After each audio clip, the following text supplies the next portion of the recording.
morning, everybody. Thank you for coming. The Tories and Labour have wrecked the public finances. Reform UK will restore them. For decades now, the Tories and Labour have suffocated the British economy, wasted billions of pounds every year prioritising foreign citizens, giving us the most expensive energy costs in the world, and raising tax as a percentage of GDP in this country to the highest levels since World War II. Let's talk about the Tory record.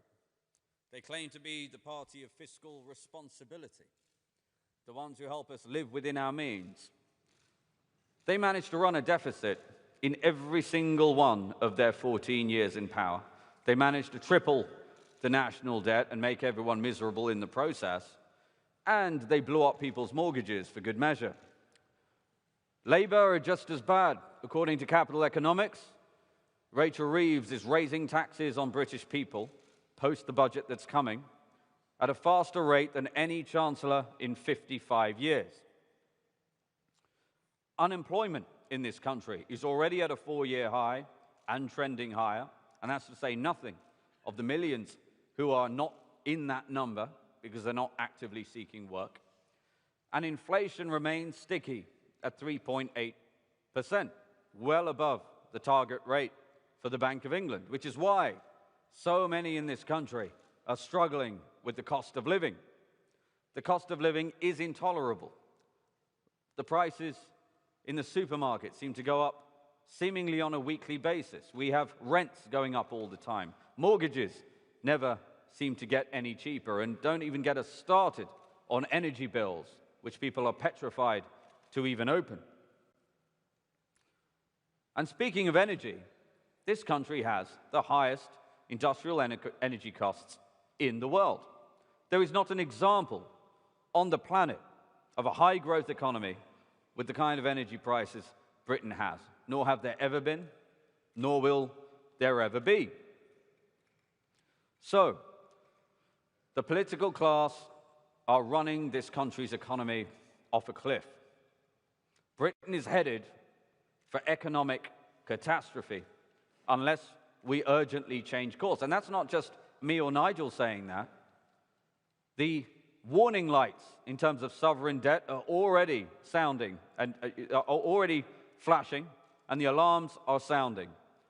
The 30-year borrowing costs for the United Kingdom in terms of gilts are already not far off multi-decade highs, and seemingly every week we hear of another global multinational that is pulling investments from the UK. As Prime Minister, Nigel Farage will restore the public finances and restore and revive confidence in the United Kingdom. You know, despite the best efforts of the political class, we still have an awful lot going for us in this country. 3 of the top 10 universities on the planet are here on these little islands. We have more than our fair share of brilliant people in this new era. We also have millions upon millions of strivers and grafters, men and women who set their alarm clocks before they go to bed and rise early in the morning to go to work. And I promise you this, as Prime Minister, Nigel Farage will be their champion. So, without further ado, please let me introduce you to the leader of Reform UK, Nigel Farage.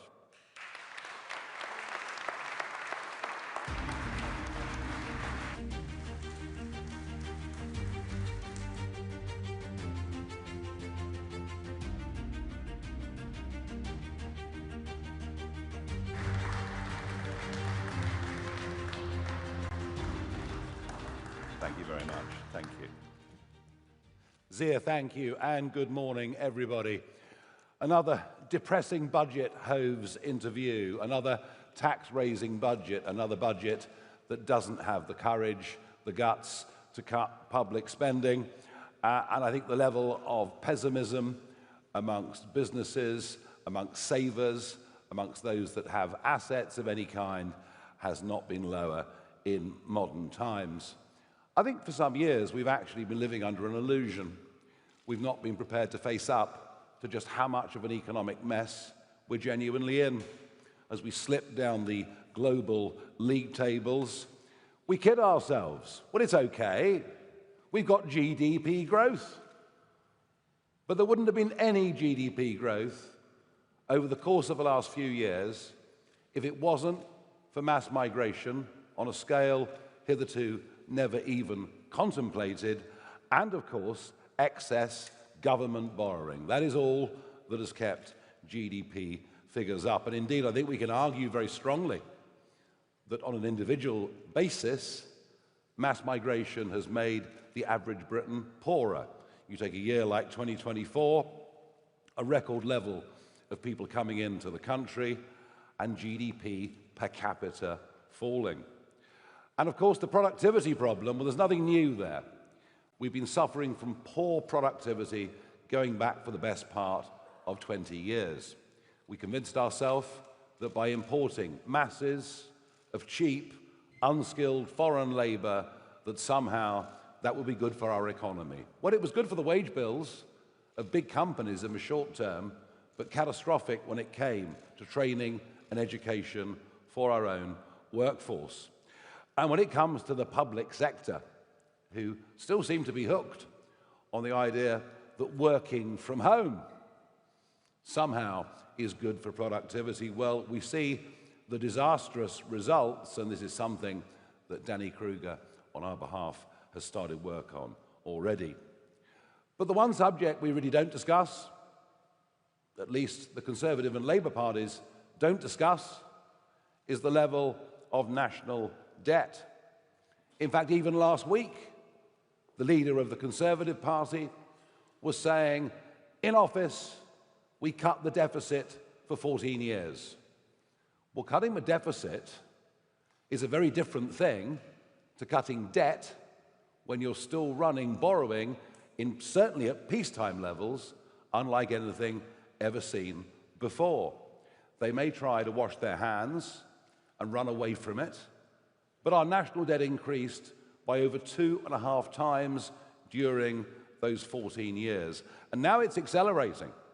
Now it's accelerating in the most extraordinary way. The OBR predictions for the year going back just before the general election was that we'd borrow 77 billion in the year. That estimate is now 130 billion and rising with each and every month. Our debt has risen faster than any other comparable Western country. In fact, in the last 20 years, our debt-GDP ratio is up by nearly 60%. We are doing worse on debt than any of our competitors, and that includes Eurozone countries who are in other deep, deep trouble. Our debt repayments are over 100 billion a year. They're over the level of our defense budget, and the markets are getting nervy. We've seen this with 10 and 30-year gilt yields. In fact, I think my own view is that in 2 budgets' time, the markets will actually force the Chancellor into what will be a genuine austerity budget, at which point the left in the Labour Party won't buy it, and it's why I still stand by my prediction that there will be a general election caused by economic collapse that will happen in 2027. And just look at the pace, the rapid pace that we continue to deindustrialize. It's all going. Chemicals, refining, cement, heavy engineering, steel. We're losing literally all of it. Cars, and China, the beneficiary in almost every single sector. Why? Because for ideological reasons, we have chosen to have the most expensive industrial energy prices in the world. As for benefits, well, the bill this year has ballooned to over 300 billion. That is more than the cost of the National Health Service and defense added up together. So things aren't happening, and work isn't even paying. Our million lowest paid workers would all be better off if they claimed to have mild anxiety. That is the level of mess we're in. One of my own great frustrations is that Brexit has been squandered. The opportunity to sensibly deregulate, the opportunity to become competitive globally, all of that has been squandered. And the worst thing is that regulations and the way regulators behave with British business is now worse than it was at the time of the Brexit referendum vote, and I apply that with knowledge from everything through the financial services industry to the fishing industry. Now, we believe that the fundamental problem behind so much of this, and yes, of course, there are global trends, yes, of course, these things are factors, but that there is a fundamental problem at the heart of the way this country is run. It's the people that are actually doing it. We're run by a group of human rights lawyers, not entrepreneurs. Virtually nobody on the front bench has ever taken a risk, ever borrowed money, ever set up a business, ever had to meet that monthly or weekly, depending what you do, payroll. There is no understanding at all. The disconnect between the conversations in Westminster and, frankly, in much of the media too, and what is happening in the real economy is a gaping chasm. Well, I have to tell you, it's even worse when you think about who runs the departments. Oh, let's put a minister in charge of railways, shall we? They can oversee HS2. They've never worked in railways. They've no knowledge of railways. They haven't got a clue what they're doing. And yet, we managed to have 18 rail ministers in the space of 14 years. And this applies in department after department. People whose only qualification is to be a member of Parliament. As if that's enough. As if that's enough to give a lead, to give a guide over all the things that really matter in our life. Now, if we had a Parliament made up of more experienced people from a broader range of life, that might be okay. But the current convention that both parties stick with just simply doesn't work. In fact, frankly, you think about it, it really is a farce, isn't it? You're put in charge of a big department, and then after 14 months, when you've just about got your feet under the table, Keir Starmer, or whoever else it might be, decides to reshuffle you. And so my promise is that reform will not just think differently, but reform will do differently. We will sweep away these outdated conventions. We will become the most pro-business, pro-entrepreneurship government that has been seen in this country in modern times. We'll bring into government, as advisors or ministers, people with real business expertise in their own sector. And we will signal what we hope and believe and what we know we need to be a change of attitude in this country.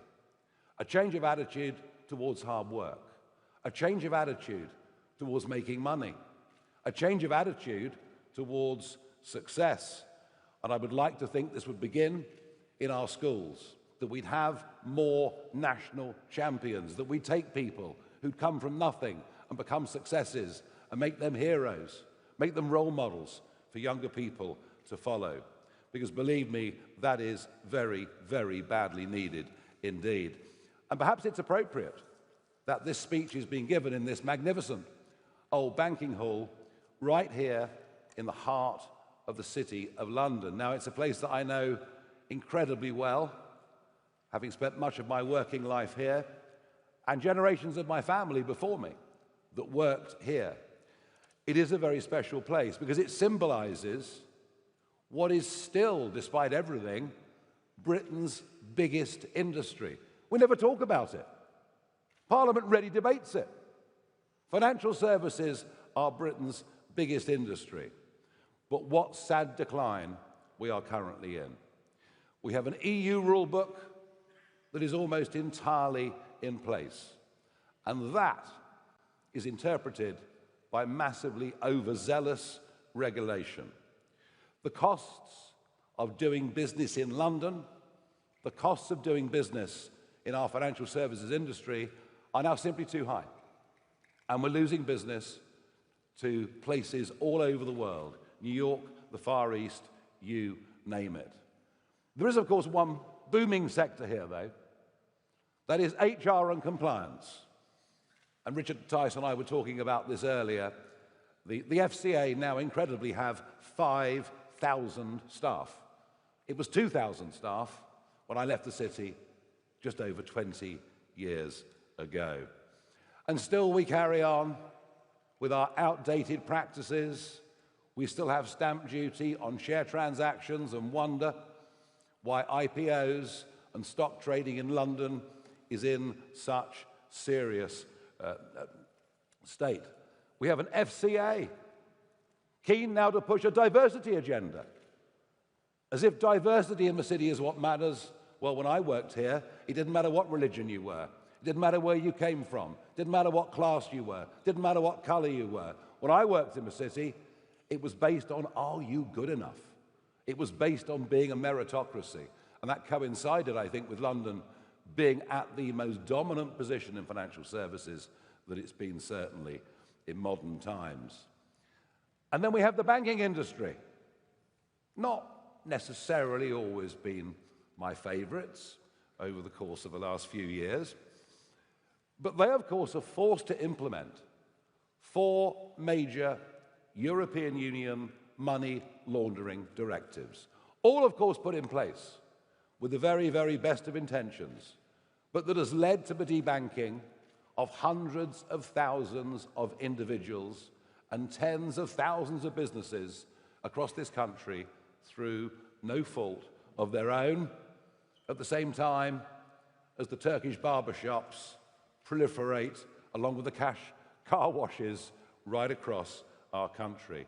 Our regulators are using sledgehammers to miss the nut. It's just not working. And with the banks not able to act as they should, it's led to the growth of secondary lending, that market exploding, and something which I predict will come back to bite us very, very hard, as it did decades ago. And we've totally ignored the whole new world out there. Folks, it's happening. We're being left behind. There's a global boom in the trade in digital assets, in the use of stable coins, in the usage and investment in all forms of cryptocurrency.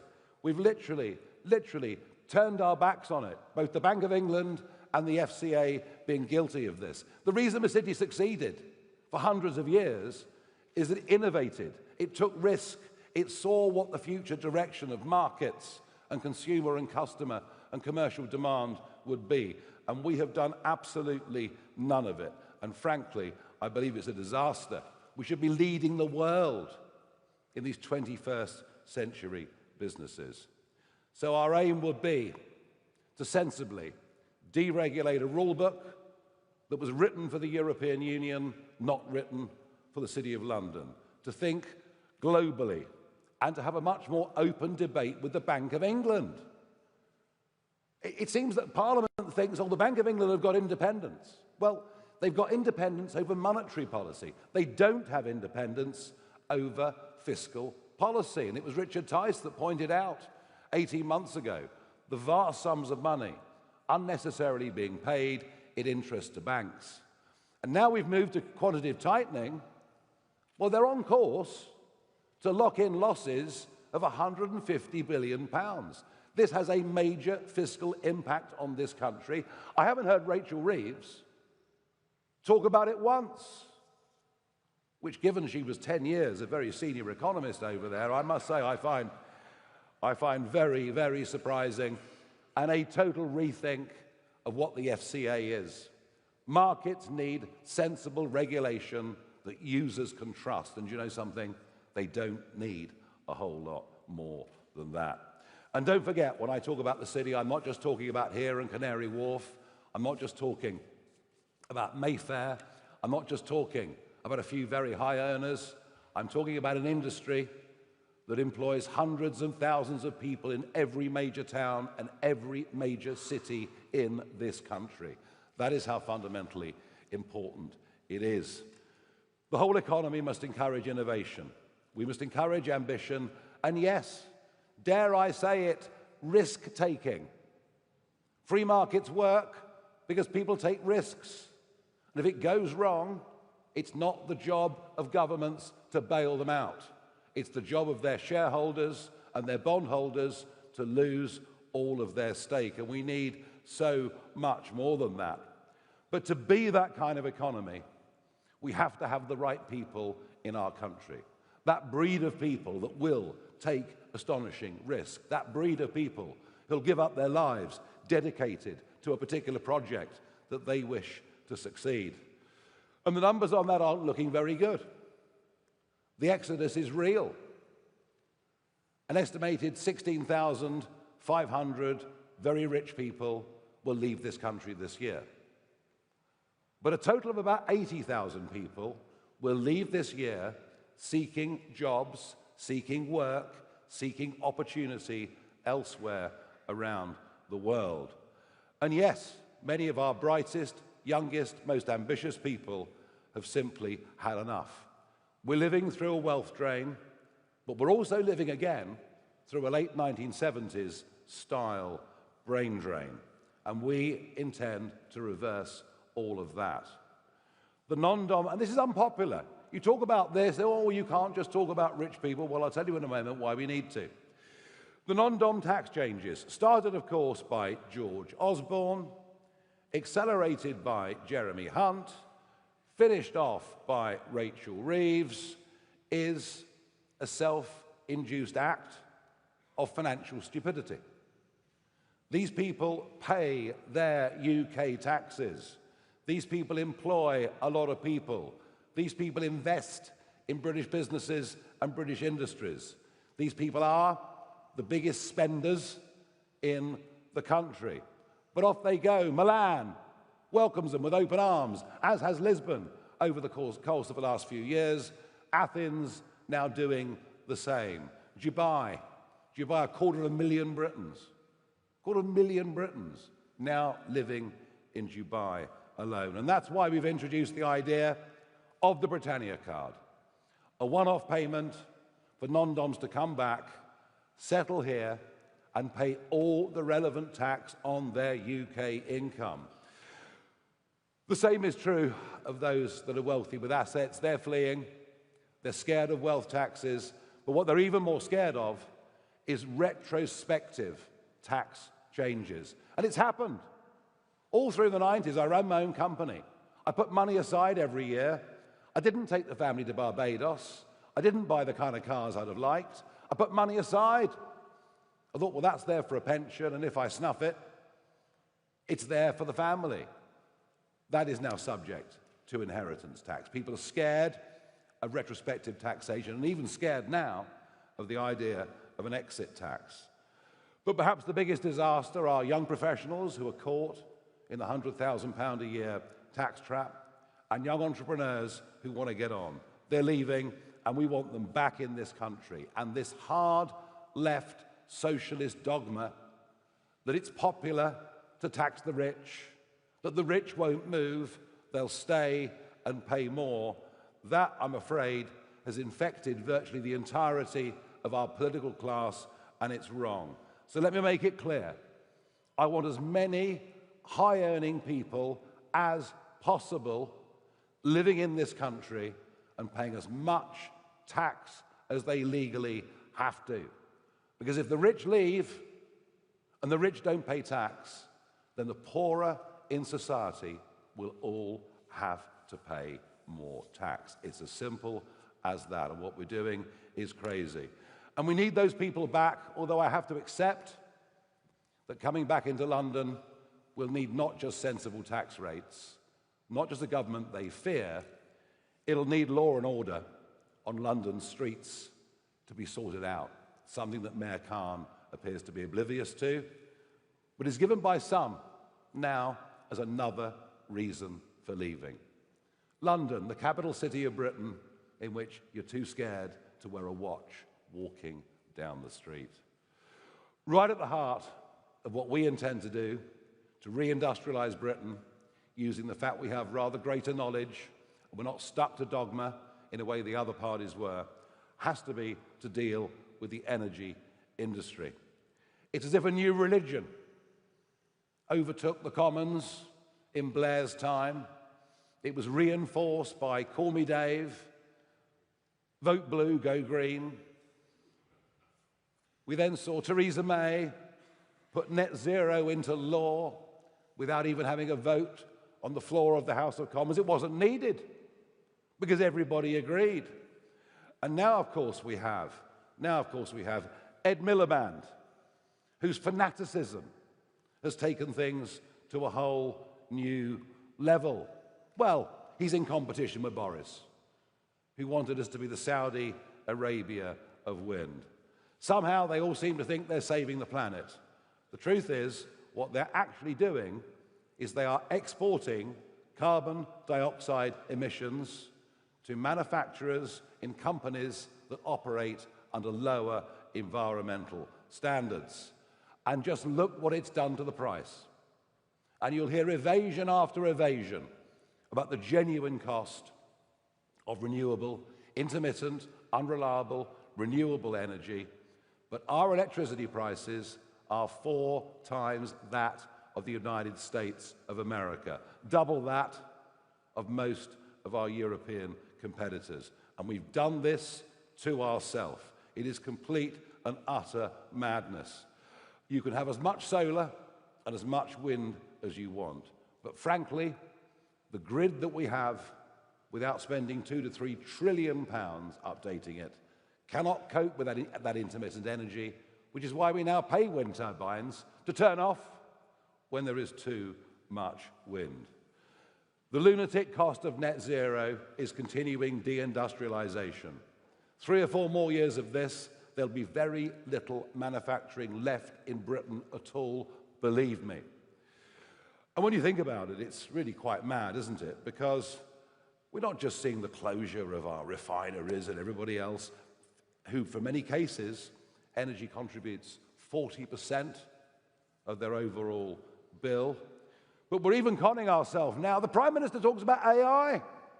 We're going to be an AI centre. Oh, no, we're not.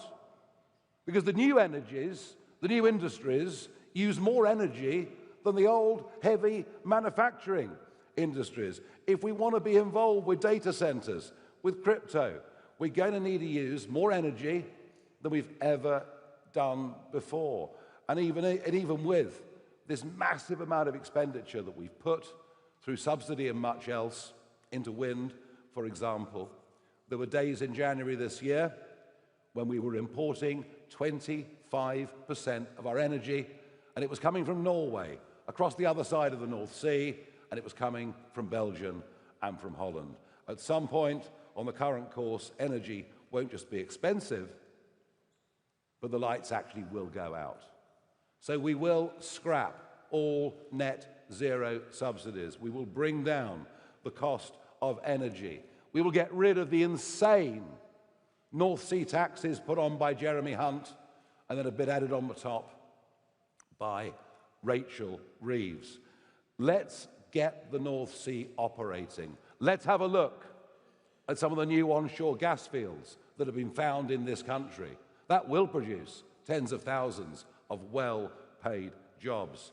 And we've given notice already to the renewables industry that the current insane AR7 round of wind auctions, where it would appear that Ed Miliband is happy to lock in for the next 20 years prices that are 30, maybe 40 or 50% higher than the current already exorbitant price.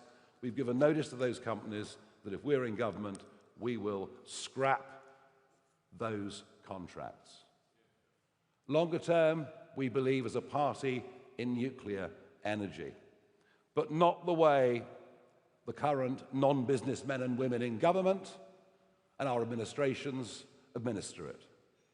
Just have a look at Sizewell, have a look at Hinkley Point, have a look at ballooning cost, have a look at time delay, and look to South Korea. South Korea do nuclear energy with no concessions to safety at 25% of the cost that the British do. Yes, there'll be obstacles with planning and much else, but we absolutely have to do this for our future. Our current politicians are not good enough. Our current politicians don't understand business. Our current politicians don't understand money. Just look at the continuing farce of HS2 to understand just how useless they really are. And we will, if we win that next election, bring in seasoned professionals, good not just at managing money, but with expertise in their own industry. We will bring in private sector specialist knowledge. Of that, there is no question. And generally on business, and I saw this in Brussels, and I'm seeing this too in Westminster, that government only listens to big business. It only listens, in fact, in most cases, to multinationals that aren't really British companies at all. They're the ones that have the ear of business. I guess they're the ones that provide the tickets for Wimbledon, the dinners, and all the rest of it. There is a huge ignored sector in this country, a sector who are the genuine engine for growth in the UK economy, a sector we cannot do without if we're to turn round the current dismal state of the British economy. They are rarely talked about.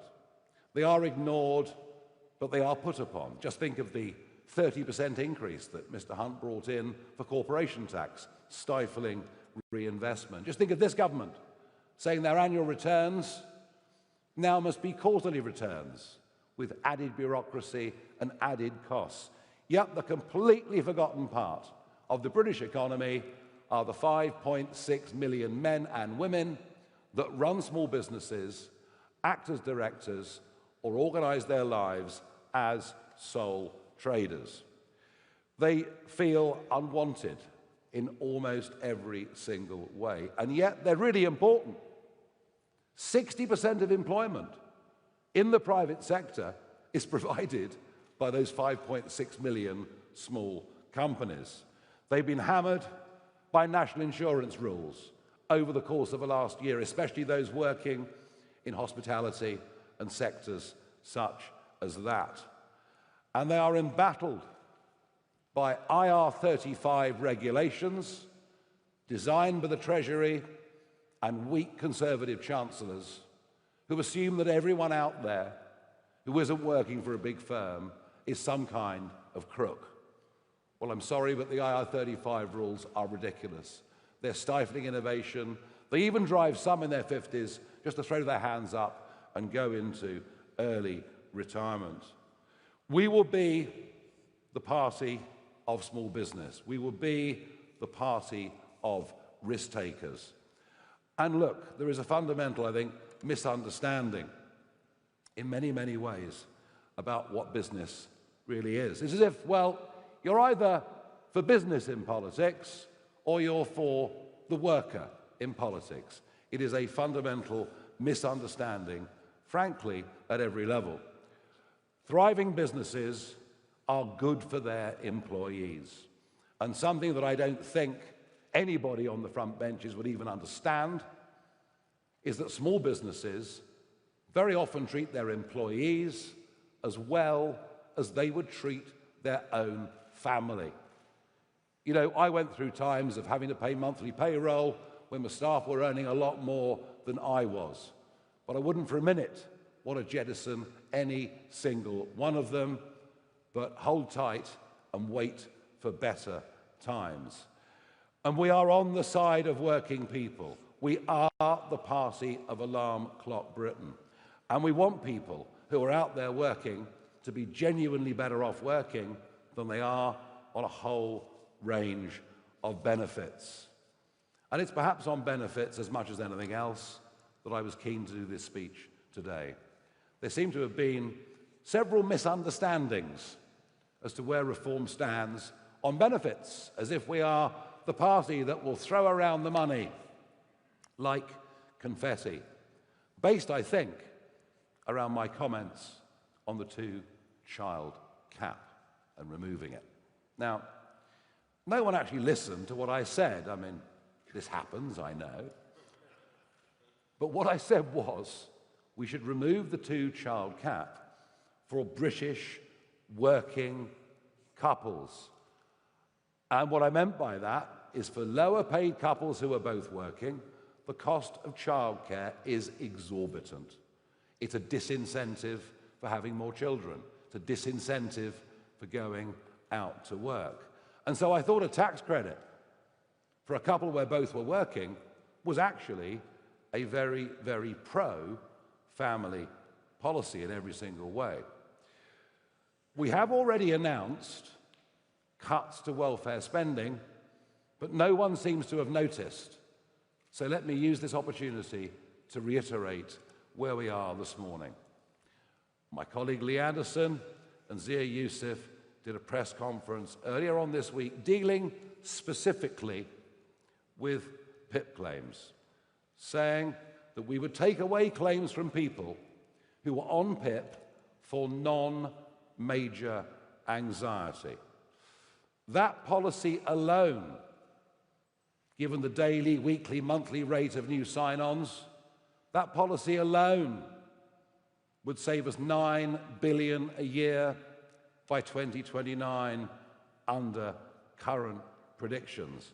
And in fact, all disability claims will have to be dealt with in person. All disability claims will have to be reassessed. There'll be no more Zoom, 5 or 10 minutes on a Zoom, and be signed off with some sort of malady. And there'll be no more family GP feeling pressured into signing people off. It'll all be done by independent third party. And you don't think this matters? Well, just think about this. There has been a 50% increase in disability claims in Britain over the course of the last 5 years. We are over-diagnosing many of these things, and in doing so, throwing young British people onto a scrap heap marked victim and replacing what they could be doing by cheap imported foreign labour. It is madness, and I would further point to the Boris wave.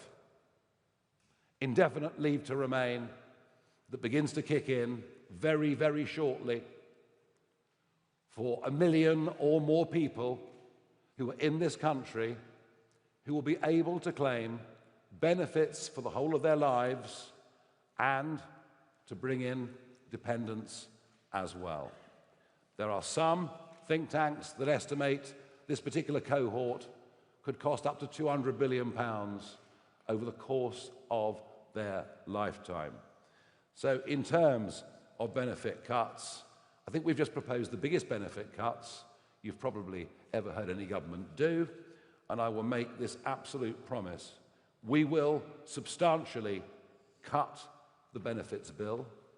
We will reduce the size of the public sector.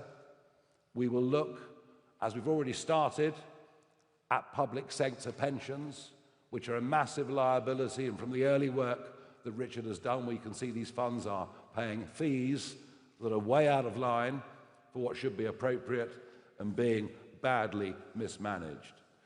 On the cost of living, we will cut people's energy bills. Now, Keir Starmer said he'd cut them by £300. They're up £285. And if Mr. Miliband's wind plan comes in, we'll have locked in higher energy for decades to come.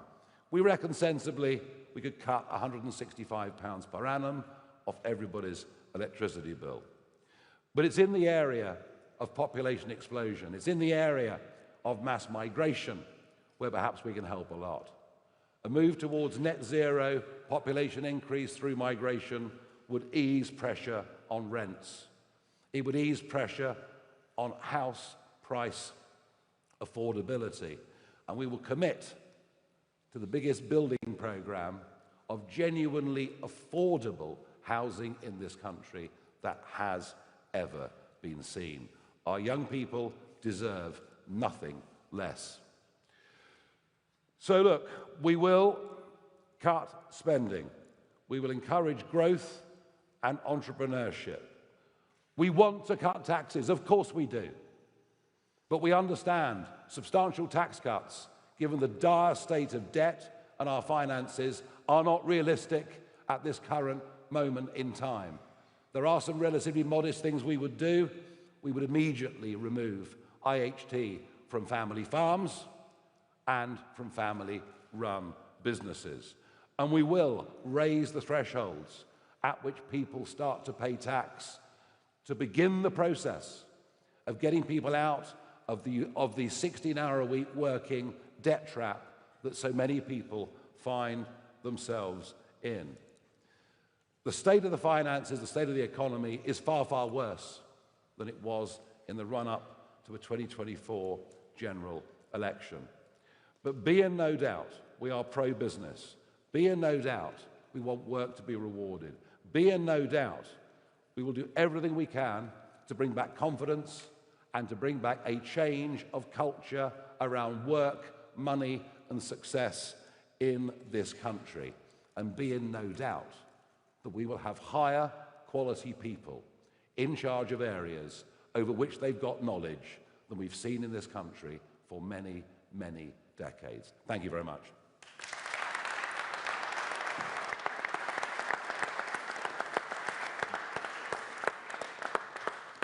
Okay, I'm going to take a few questions. The first one is Harry Farley from the BBC. Thank you, Mr. Farage. Harry Farley from the BBC. A matter of months ago, you were talking about tax cuts worth billions of pounds. Now you say tax cuts at the moment are not realistic. How can people trust you when, just like the other political parties you criticise, you promise something before an election and then reverse it when it looks like it's difficult? I didn't say we couldn't afford tax cuts. I said we couldn't afford huge tax cuts. And I mentioned a couple of tax cuts right at the end that I think are vital to be put in place very, very early. You talk about responsible. Well, look, we haven't wrecked the economy. You know, we're not the ones with projected government borrowing that double what it was before the last general election, with unemployment at a 4-year high, with inflation pushing 4%, and with, frankly, yet another tax-raising budget around the corner that'll further dampen growth. So I would say this to you: we are being mature, we are being sensible, and we are not over-promising. But for us not to take account of the dire state of our public finances, that, I think, would be irresponsible. Do we want to have a smaller state? Yes. Are we going to cut the benefits bill? Yes. Will the civil service be smaller? Yes. Will we get a grip on public sector pensions? Yes. But we can't have massive tax cuts until the markets can see we've at least got these things in hand. Next is Joel Hills from ITV News.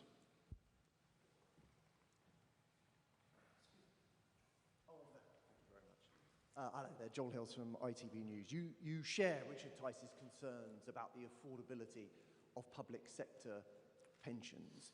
Is your message to teachers, to police officers, to NHS staff, that if they vote reform at the next election, you will cut their pensions? No, what I said was what we discovered so far through local government, and by the way, you'll be hearing much more about the massive savings we've made through local government out through this country as we come up to the 6-month anniversary of being in charge of 10 of those counties.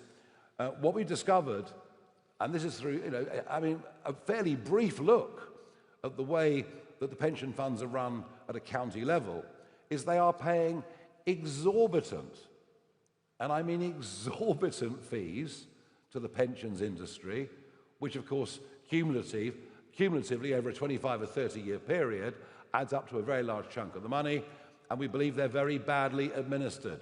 Our ambition is to make sure they save money and deliver better value. And you're going to hear more about this because Richard Tice will be giving a major speech at Bloomberg later this week, which will address this and many other issues. Thank you. Sam Coates, Sky News. Thank you, Mr. Farage. You are the master of political reinvention. I mean, we've had Brexit Nigel and trade union Nigel and small state Nigel and nationalisation Nigel. They line up like Barbies on a toy shelf. Today we've got fiscal responsibility, Nigel. Why should we trust that this Nigel Farage survives to and beyond the next general election when stuff gets jettisoned, when priorities change and political winds change? I haven't jettisoned anything. I believe in pretty much the same sort of things I believed in 30 years ago. The difference to that is I now understand more than I did the role of the state in strategic industries. You know, it's why Richard and I went to Scunthorpe, but if we hadn't gone to Scunthorpe, there would be no primary steel being made in Britain today. Have I adapted over 30 years into believing that the country needs an industrial strategy? Yes.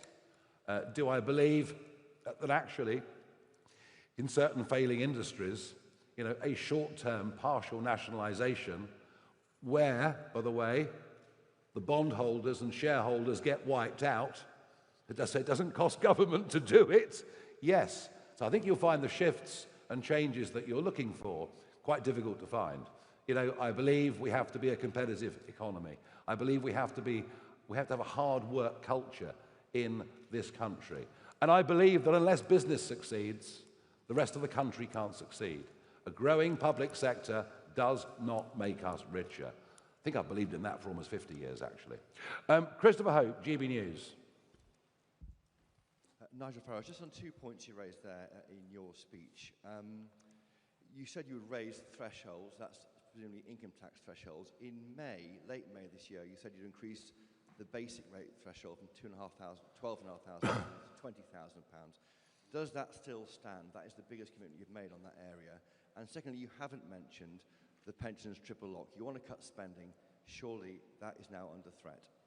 Okay, you know, on thresholds, bear in mind that from 1988 until the end of Tony Blair's time in office, 1.5 million people paid 40p or more. 1.5 million people paid top rate tax. By the end of next year, 8 million people will be paying 40p or more. Just to give you an illustration of the extent to which the state has grown, the extent to which we're managing our economy terribly, the extent to which we've not allowed businesses to go out and thrive and succeed, so dragging everybody in.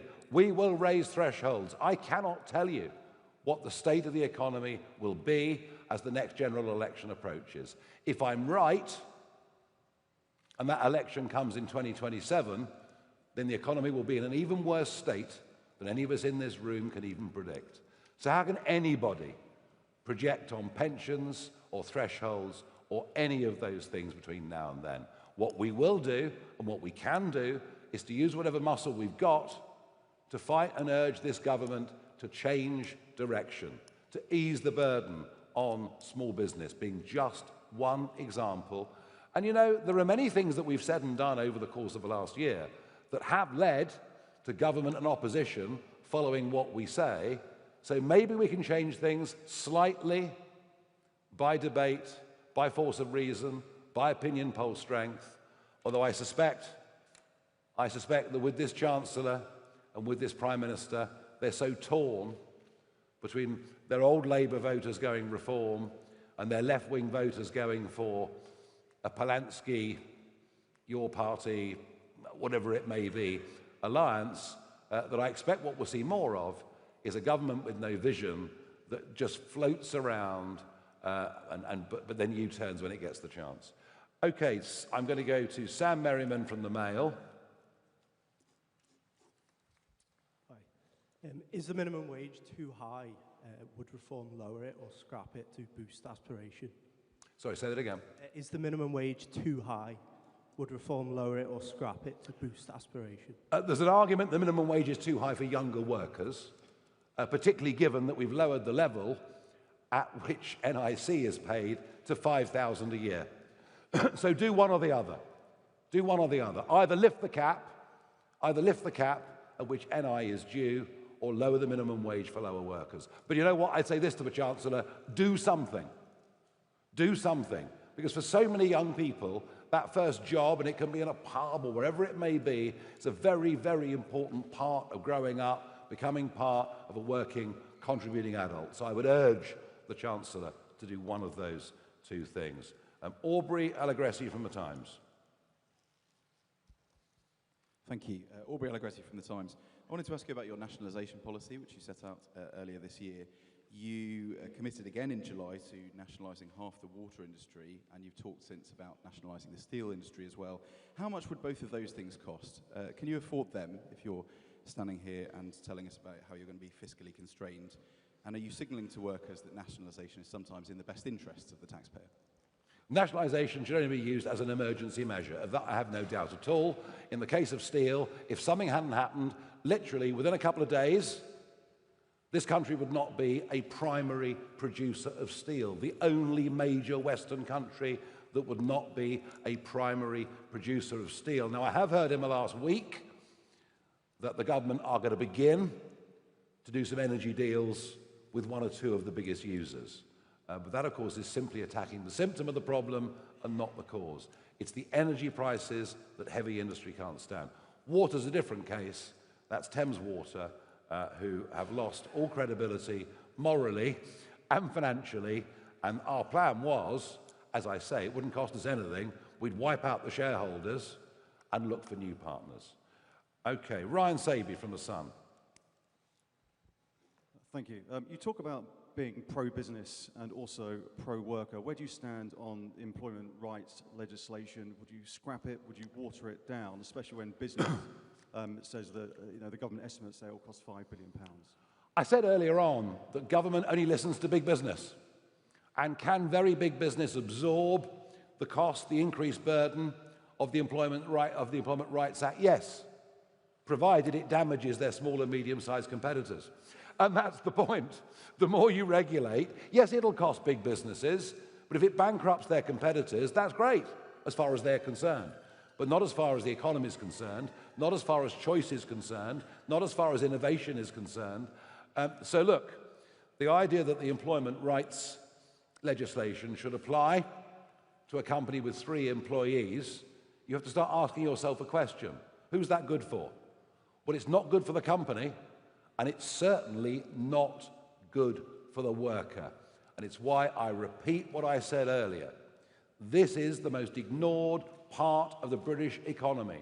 Those little firms that I'm talking about provide 60% of the jobs in the private sector. It's about time they had a voice in the public domain, and the employment rights legislation will damage them and their employees.